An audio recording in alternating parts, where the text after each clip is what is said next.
Bismillahirrahmanirrahim. Assalamualaikum warahmatullahi wabarakatuh. Saya Zahir Jona Ridwan, seorang pustakawan dari Dinas Perpustakaan dan Karsipan Provinsi Sulawesi Selatan. Kali ini saya tengah berada di Perpustakaan Nasional Republik Indonesia lantai 16. Di lantai ini terpajang ada globe, kemudian ada pengetahuan-pengetahuan yang berkaitan tentang atlas-atlas masa lalu, ada berbagai manuskrip masa lalu, dan juga ada banyak sekali pengetahuan-pengetahuan yang bisa kita dapatkan di tempat ini. Saya mengajak kepada diri saya dan kita semuanya, ayo mari sama-sama kita mencintai pengetahuan-pengetahuan yang Allah bentangkan di atas permukaan bumi ini untuk seluruh manusia, seluruh hamba-hambanya, agar dengan pengetahuan itu engkau bisa membaca sebagaimana Allah mewahyukan wahyu pertama kepada Rasulullah Muhammad sallallahu alaihi wasallam. Bacalah, bisa membaca itu dalam bentuk membaca teks, bisa membaca dalam pengertian membaca kontekstualitas, bisa membaca dalam kerangka membaca pengetahuan dan isyarat-isyarat alam dan lain sebagainya, yang kesemuanya itu akan mengantar engkau untuk mengabdi kepada Allah Tuhan yang Maha Agung. Bapak Ibu dan Saudaraku yang saya cintai, saya Zahir dari lantai 16 Perpustakaan Nasional Republik Indonesia ingin sedikit mengupas hal ihwal yang berkaitan tentang hasanah geografi. Baik, saudaraku yang dicintai Allah, pada masa kecil dahulu ayah saya, semoga Allah senantiasa merahmati dan mencintai beliau, itu membelikan benda yang ada di samping saya ini. Ini disebut globe. Ketika saya kecil, benda inilah yang saya putar-putar terus, dan kemudian saya baca. Negara demi negara, kota demi kota, selat demi selat, teluk, benua, lautan dan sebagainya, daerah pegunungannya mana, kemudian daerah pesisirnya di sebelah mana, sungai-sungainya seperti apa dan sebagainya. Benda inilah yang disebut globe yang menginspirasi saya sampai detik ini. Alhamdulillah, saya menjadi pribadi yang sangat mencintai ilmu geografi ini. Saudaraku yang dirahmati Allah, saya ingin menjelaskan mungkin sekilas saja tentang betapa pentingnya mendalami ilmu atau khasanah geografi. Karena banyak pengetahuan-pengetahuan yang terbentang kadang-kadang itu nanti tidak akan menjadi apa-apa kalau tidak ada pribadi atau masyarakat yang mencoba untuk mengelaborasi pengetahuan tersebut, memungut kembali pengetahuan itu, menarasikan kembali pengetahuan itu dalam kerangka membaca fenomena-fenomena yang ada dalam kehidupan kita, termasuk ilmu geografi. Kalau kita cinta pengetahuan-pengetahuan juga ilmu geografi, maka akan banyak sekali hal ihwal positif yang bisa kita sumbangsikan demi kehidupan yang lestari. Bapak Ibu dan Saudaraku yang berbahagia, geografi itu terambil dari akar kata bahasa Latin geo dan graphein. Geo itu artinya bumi kita ini, dan graphein itu artinya gambar, atau bisa diartikan potret, bisa diartikan gambar atau potret. Geografi artinya gambaran bumi kita ini atau potret bumi kita ini. Nah, sesungguhnya saudara-saudaraku sekalian, para ahli dan pakar membuat rumusan-rumusan dengan segala macam jenis-jenisnya bagaimana cara memotret atau melihat bumi, keadaan bumi kita ini. Perlu diketahui bahwa geografi itu ilmu yang sangat luas sekali. Dia menyentuh banyak sisi. Karena di dalam ilmu kebumian ini, ya, geografi, gambaran bumi, bukan hanya sekedar gambarnya, tetapi hal ihwal yang berkait tentang kebumian ini itu juga dipelajari dalam ilmu geografi. Namun perlu kita ketahui bahwa kita harus dulu memberi cabang-cabangnya, sehingga saya ingin menjelaskan. Kadang-kadang orang mengatakan kalau seseorang memahami geografi, dia sudah serta-merta mengetahui A, B, C, D dan sebagainya. Padahal tidak, ilmu geografi itu luas sekali. Saya ingin jelaskan sedikit Bapak Ibu dan Saudara yang berbahagia. Geografi itu, ya, ada yang disebut sebagai ilmu pemetaannya. Pemetaannya itu lebih kepada potret gambarnya. Jadi bumi kita ini itu lebih, dia mendalami lebih kepada aspek gambar buminya. Bagaimana bumi itu bentuknya, Asia Tenggara itu seperti apa, Australia seperti apa, Asia Tengah kayak apa, kemudian Asia Timur seperti apa, dan kemudian juga Asia Selatan, Afrika, dan kemudian Amerika Utara dan sebagainya. Itu melihat ilmu itu. Orang yang mendalami ilmu itu belum tentu paham aspek geografi yang lain. Karena dalam ilmu geografi ada lagi yang disebut sebagai ilmu vulkanologi. Vulkanologi itu dari bahasa Inggris ya, volcanoes, artinya gunung berapi.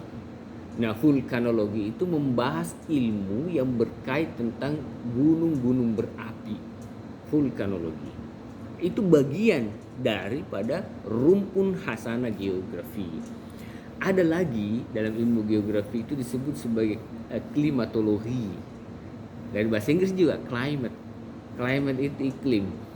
Jadi klimatologi itu adalah logos ilmu, climate, klimatologis artinya ilmu yang mempelajari tentang iklim. Nah, di kebumian kita ini kita harus tahu bahwa Allah menciptakan dan menghantarkan iklim-iklim tertentu. Mereka yang tinggal di ekuator, di apa namanya, tengah bumi ini, itu berbeda iklimnya dengan mereka yang berada di sebelah selatan bumi, apalagi lebih selatan, atau sebelah utara bumi, apalagi yang sangat di utara dekat dengan samudra Arktik. Ini ada samudra di bawah namanya Antartika, yang ini ada namanya Arktik.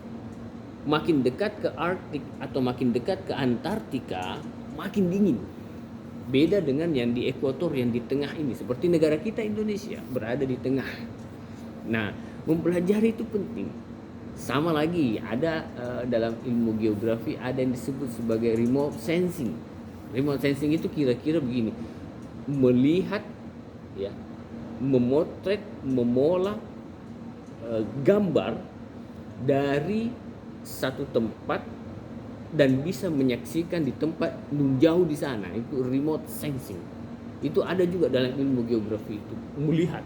Jadi ada aplikasi kita bisa lihat di tempat jauh di sana. Misalnya kita ingin tahu Eropa itu kayak apa sebenarnya, kontur tanahnya seperti apa, bagaimana Eropa itu jarak antara satu kota dengan kota yang lainnya di negara tertentu dan sebagainya, topografinya seperti apa dan sebagainya. Dari aplikasi sini kita bisa melihat ke sana. Itu remote sensing.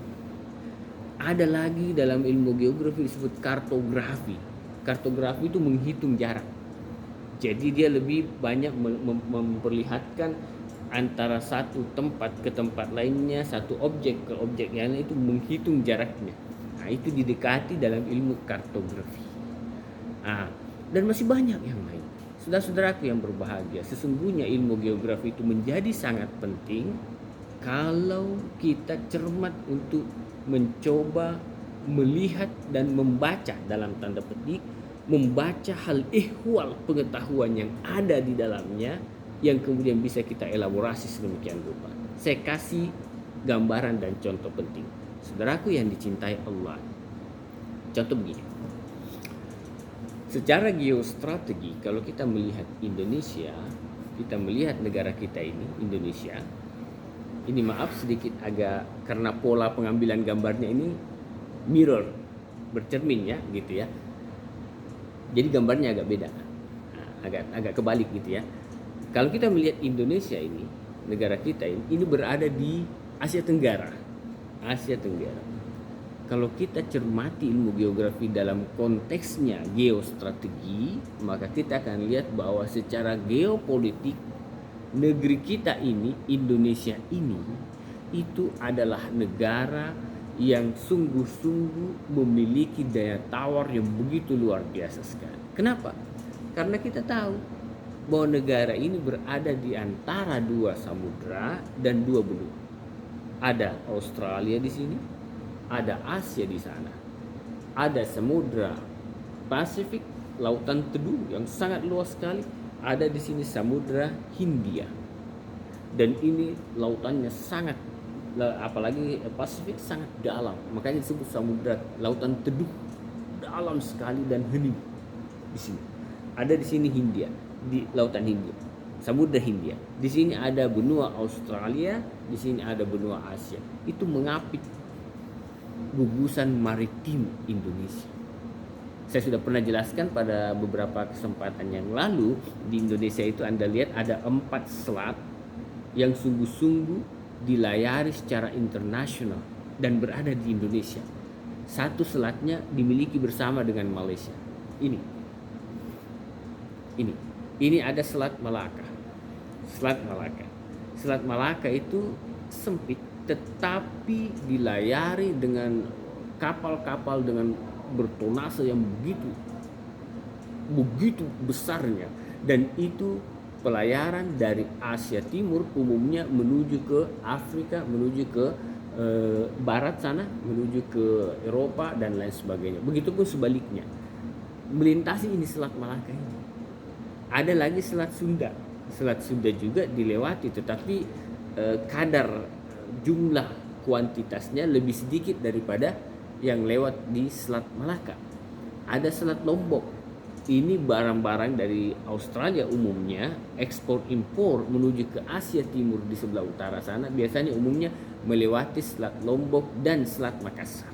Anda bisa bayangkan, Selat Malaka, Selat Lombok, Selat Sunda, Selat Makassar, ada selat-selat yang dimiliki oleh Indonesia dan dilewati jalurnya, perlintasannya oleh masyarakat internasional dengan kepentingan umumnya ekspor impor barang.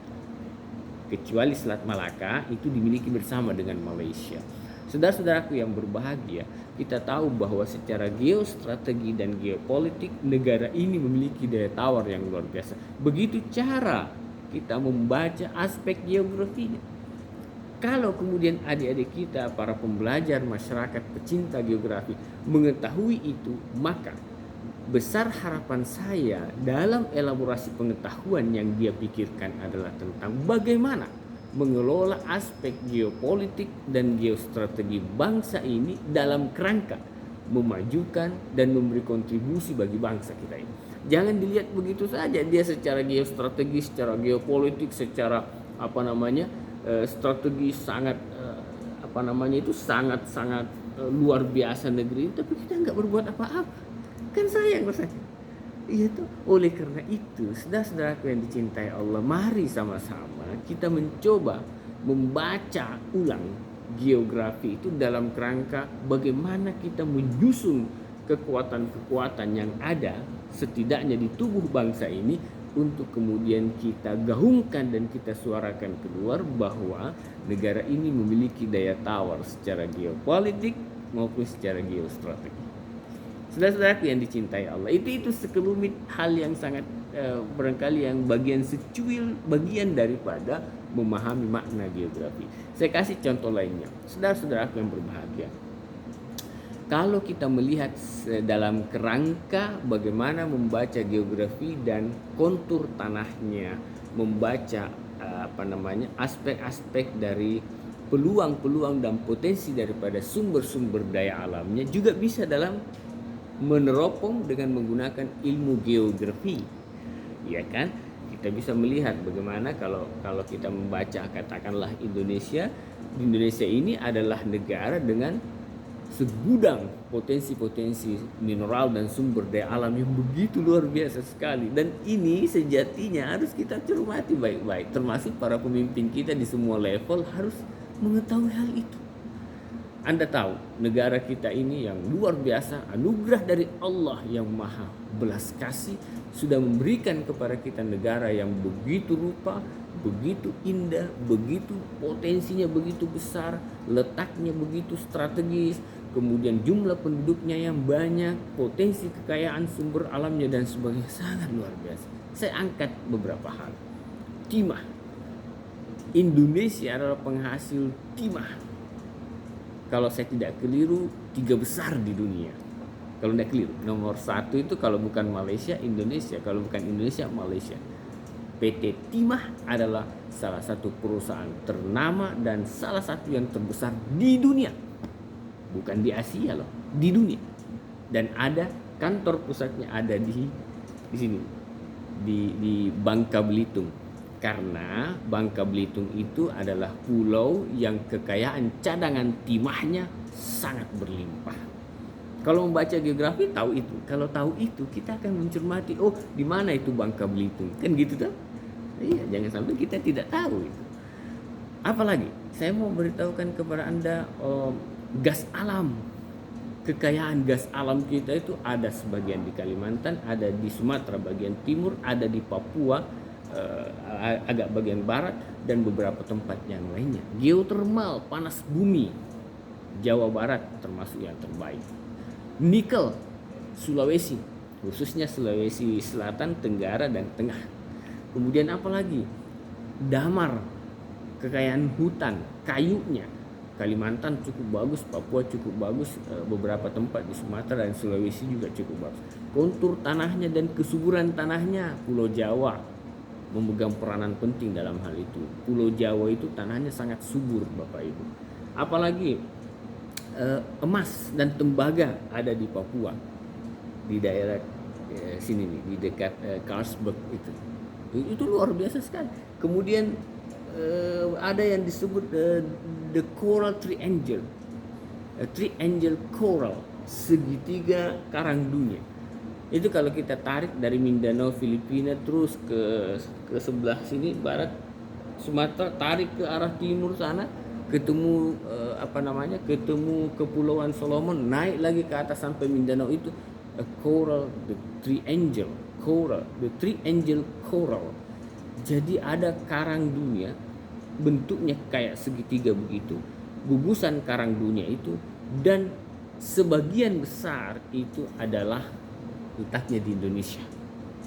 Anda bisa bayangkan betapa luar biasanya potensi-potensi alam, lautannya, cadangan-cadangan gas alamnya, cadangan minyaknya, kemudian juga belerang, boksit, nikel, kemudian hutannya dan lain sebagainya. Ini negara kaya sekali ini, Bapak Ibu, kaya sekali. Tetapi kita berpikir, kenapa negara yang kaya raya ini masyarakatnya hidup di dalam nestapa sebagian, dan itu tentu harus menjadi pikiran-pikiran cemerlang bagi kita untuk memikirkan apa yang harus kita benahi di negeri kita ini, sehingga kita mengangkat harkat, marwah, dan martabatnya masyarakat, karena potensi kekayaan alamnya begitu luar biasa.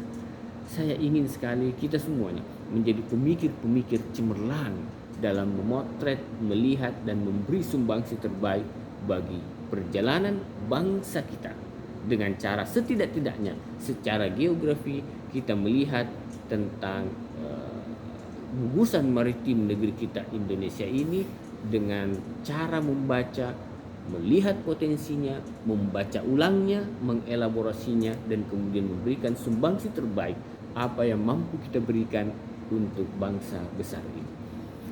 Saya kira itu saja yang bisa saya sampaikan perihal berkait tentang khasanah geografi. Pada kesempatan yang lain, insya Allah kita akan bahas lagi hal ihwal yang penting berkait tentang geografi. Terima kasih. Salam dari saya, Zahir Juwana Ridwan. Sehat selalu dan tetap semangat mempelajari, mengelaborasi, dan membaca pengetahuan yang telah Allah bentangkan untuk kita semuanya. Sekali lagi, Zahir Juwana Ridwan dari lantai 16 Perpustakaan Nasional Republik Indonesia.